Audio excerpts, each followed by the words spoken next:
जाता है जहां पर क्लेटस को इंजेक्शन देकर मारा जा रहा होता है, लेकिन तभी उसके अंदर जो सिम्बॉयट होता है वो पूरी तरह से ग्रो हो जाता है। वो इंजेक्शन को अपनी बॉडी में नहीं लगने देता और अब क्लेटस का रूप पूरी तरह से बदल जाता है और ये होता है कार्नेज। यानी कि जिस तरह से एडी के शरीर में वेनम है, उसी तरह से क्लेटस के शरीर में अब कार्नेज है।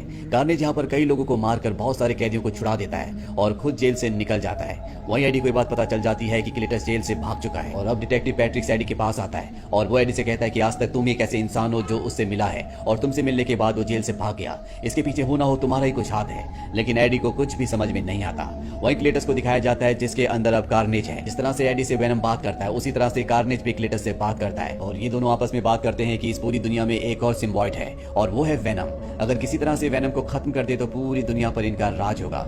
लेकिन सबसे पहले क्लेटस अपनी गर्लफ्रेंड फ्रांसिस को छुड़ाना चाहता है, इसीलिए वो उस असाइलम की तरफ निकल पड़ता है जहां पर फ्रांसिस को बंदी बनाकर रखा गया है। वहीं एडी को दिखाया जाता है जो उस अनाथ आश्रम में पहुंच जाता है जहां पर कभी क्लेटस और फ्रांसिस रहा करते थे। यहाँ पहुंचने के बाद उसे दीवार पर क्लेटस का और फ्रांसिस का नाम खुदा हुआ दिखता है। वो यहाँ से डिटेक्टिव को कॉल करता है और बताता है कि हो ना हो क्लेटस अब फ्रांसिस के पास जाएगा। दरअसल इसी डिटेक्टिव ने आज से कई साल पहले फ्रांसिस की आंख में गोली मारी थी और इसे आज भी ये लगता है कि फ्रांसिस मारी जा चुकी है, लेकिन वो आज भी जिंदा होती है। वही क्लेटस को दिखाया जाता है जो फ्रांसिस तक पहुंच जाता है और उसके अंदर जो सिम्बॉयट होता है जिसका नाम कार्नेज है, वो उसे फ्रांसिस को भी दिखाता है और इसके बाद कार्नेज की मदद से वो फ्रांसिस को यहाँ से निकाल कर ले जाता है। पुलिस वाले उसका पीछा भी करते हैं, लेकिन कार्नेज सभी पुलिस वालों को मार देता है और सबको अब ऐसा लगता है कि ये पूरा का पूरा काम एडी का है। इसीलिए डिटेक्टिव एडी को अरेस्ट कर लेता है। एडी के अंदर अब वेनम नहीं है, इसीलिए वो यहाँ से भाग नहीं सकता। वो अपनी एक्स गर्लफ्रेंड को कॉल करता है और जब वो उससे मिलने के लिए आती है तो वो उसे बताता है कि मेरे अंदर वेनम नहीं है, तुम जाओ और वेनम को ढूंढ कर लाओ। शहर में जो कुछ भी हो रहा है वो क्लेटस कर रहा है और अगर हमें क्लेटस को रोकना है तो हमें किसी भी तरह से वेनम को वापस लाना होगा। वहीं दूसरी तरफ वेनम को दिखाया जाता है जो एक के बाद एक कई शरीर बदलता है, लेकिन वो किसी भी शरीर में कंफर्टेबल फील नहीं कर रहा होता। वो कई दिनों से भूखा भी होता है, इसीलिए वो उस शॉप में, उस शोरूम में जाता है जहां पर अक्सर एडी उसे लाया करता था। इस शॉप की जो ओनर होती है वो वेनम को जानती है।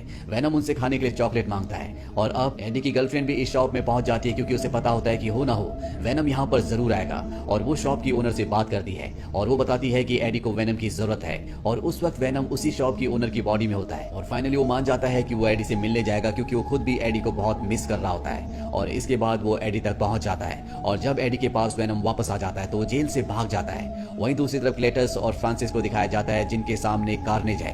कार्नेज कहता है कि अब मैं किसी भी तरह से वेनम को खत्म करना चाहता हूं ताकि पूरी दुनिया पर मेरा एकमात्र राज हो। वहीं अब डिटेक्टिव को दिखाया जाता है जो पूरे शहर में एडी को ढूंढ रहा होता है और तभी उसके सामने क्लेटस आ जाता है। क्लेटस पर गन तान देता है, लेकिन क्लेटस के अंदर जो कार्नेज है वो बाहर आ जाता है जो डिटेक्टिव को पकड़ लेता है। वहीं हमें फ्रांसिस को दिखाया जाता है जो एडी के घर जाती है, लेकिन एडी उस वक्त घर पर नहीं होता।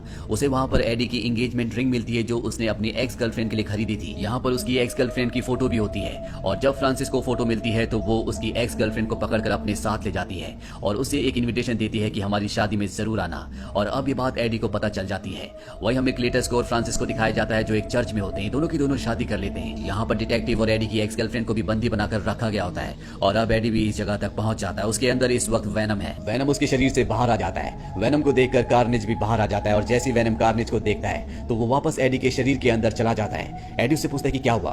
वेनम उसे बताता है कि ये रेड कार्नेज है, ये बहुत ही तेज, चालाक और शक्तिशाली होते हैं, इनका मुकाबला करना इतना आसान नहीं है। एडी वेनम से कहता है कि तुम मेरा साथ दो, मेरे शरीर से बाहर आ जाओ, इसके बदले तुम कभी भी किसी को भी खा सकते हो, मैं तुम्हें कभी मना नहीं करूंगा। ये सुनने के बाद वेनम बाहर आ जाता है और अब वेनम के बीच में और कार्नेज के बीच में एक घमासान फाइट शुरू हो जाती है। लेकिन कार्नेज वेनम से बहुत ज्यादा शक्तिशाली होता है, इसीलिए वेनम के ऊपर पूरी तरह से हावी हो जाता है। यहाँ पर जो फ्रांसिस होती है उसके पास सुपरसोनिक साउंड की पावर है। वो जोर जोर से चिल्ला रही होती है जिससे कार्नेज को बहुत ज्यादा डिस्ट्रैक्शन हो रहा होता है क्योंकि बहुत ज्यादा तेज वाइब्रेशन से यहाँ से सिम्बायोटिक को बहुत ज्यादा प्रॉब्लम होती है और इसीलिए यहाँ पर कार्नेज को प्रॉब्लम होती है। साथ ही चर्च में जो बहुत बड़ा घंटा होता है वो भी बजना शुरू हो जाता है जिसके साउंड से बहुत ज्यादा वाइब्रेशन होती है, जिस वजह से कार्नेज और वेनम अपने होस्ट की बॉडी से बाहर निकलने लगते हैं। पर जैसे घंटे की आवाज शांत होती है ये दोनों के दोनों एक बार फिर से अपने होस्ट की बॉडी में पूरी तरह से एडजस्ट हो जाते हैं और अब कार्नेज यहाँ पर एडी की गर्लफ्रेंड को लेकर ऊपर जाता है। वेनम भी उसके पीछे जाता है लेकिन वो बहुत बड़े बड़े पत्थरों के नीचे दब जाता है। वेनम एडी से कहता है कि कार्नेज से जीतना आसान नहीं है, वो बहुत ज्यादा शक्तिशाली है।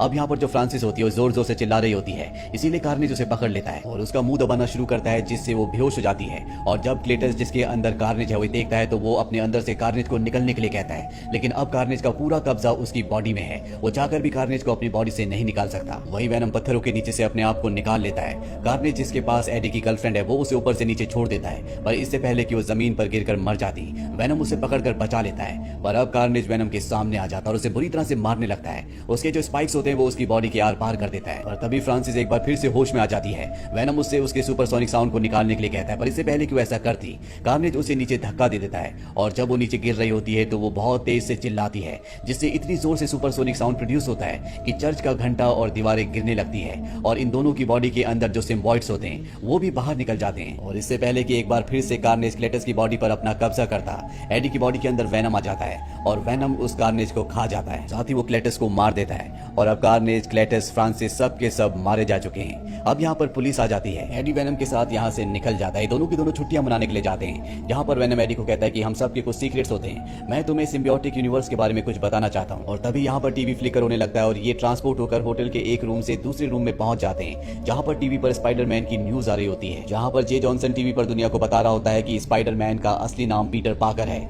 यानी कि पीटर पार्कर ही स्पाइडरमैन है, यानी कि वेनम भी अब स्पाइडरमैन के यूनिवर्स का हिस्सा बन